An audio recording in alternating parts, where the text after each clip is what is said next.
भाइयों तथा बहनों, बुलंदशहर में अत्याधुनिक हॉस्पिटल के उद्घाटन के अवसर पर राणा परिवार का और बुलंदशहर के सभी लोगों का मैं बहुत बहुत अभिनंदन करता हूं, बधाई देता हूं। ईश्वर से हमारी यही प्रार्थना रहती, कोई बीमार न पड़े। लेकिन यदि बीमार पड़ता है तो सरकारी क्षेत्र के साथ साथ निजी क्षेत्र को भी प्रमोट करने का काम हमारी सरकार लगातार कर रही है। हम सब जानते हैं, आदरणीय प्रधानमंत्री नरेंद्र मोदी जी ने देश के अंदर दुनिया की सबसे बड़ी योजना आयुष्मान भारत के नाम से प्रारंभ की। ये दुनिया की सबसे बड़ी हेल्थ स्कीम है, जहां गरीबों को निःशुल्क 5 लाख तक का इलाज मिलता है और उसमें प्राइवेट हॉस्पिटल्स को भी बड़ी संख्या में हमने सूचीबद्ध कर रखा है। तो अब ये निजी अस्पताल जो बेहतर से बेहतर खुल रहे हैं, ये गरीब की पहुंच से दूर नहीं हो पाएंगे। यहां भी गरीबों को निःशुल्क इलाज, बेहतर इलाज मिलेगा, ऐसा मैं कहता हूं। दूसरा एक और मैं राणा परिवार से कहना चाहता हूं, मैं किसी भी निजी अस्पताल के उद्घाटन में जब जाता हूं तो बधाइयां तो मैं देता हूं पूरे राणा परिवार को, आपने अच्छा काम समाज सेवा के क्षेत्र में किया है। लेकिन यदि कोई व्यक्ति ऐसा आपके पास आ जाए जिसके पैरों में चप्पल न हो, तन पे कपड़ा न हो, पेट में रोटी न हो और बीमार हो, उसके पास पैसे भी न हो और आयुष्मान कार्ड भी न हो, तो उससे पैसा न लेना, इलाज कर देना, मान लेना, वो मान लेना कि हम लोग गढ़ मुक्तेश्वर जाकर के, गंगा स्नान में जाकर के जो गाड़ी में डीजल चलाते हैं, भोजन करते हैं, मान लेना कि वास्तव में नारायण की सेवा है और बद्री नारायण स्वयं पधारे। मैं हर अस्पताल में जाकर यही कहता हूं, निजी क्षेत्र के अस्पतालों को प्रमोट करते समय कहता हूं, गरीब की सेवा करना हमारा धर्म है।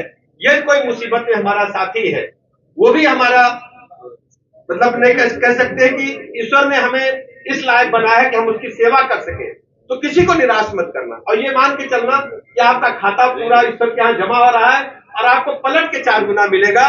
गरीब की सेवा ही हम सबका ध्येय, हम सबका फर्ज है।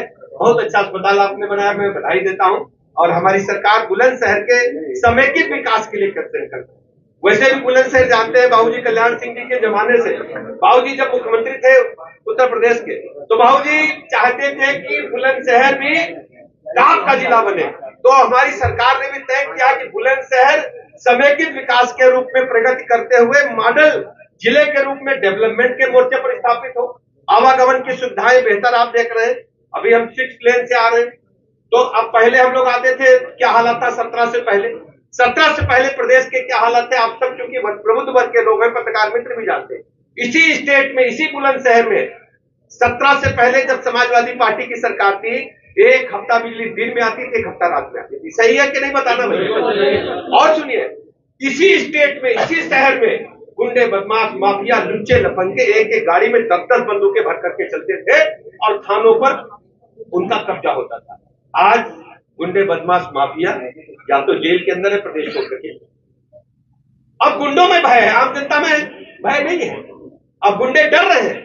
तो ये सब लॉ एंड ऑर्डर आपकी वजह से संभव हो पाया है। आपने कमल का बटन दबाया, मोदी जी को अपना आशीर्वाद दिया, योगी जी को आशीर्वाद दिया और हम और हमारी टीम इस बात का भरोसा दिलाती है, हम उत्तर प्रदेश राज्य को पूरे राष्ट्र में नंबर 1 का राज्य बनाने के लिए तैयार है।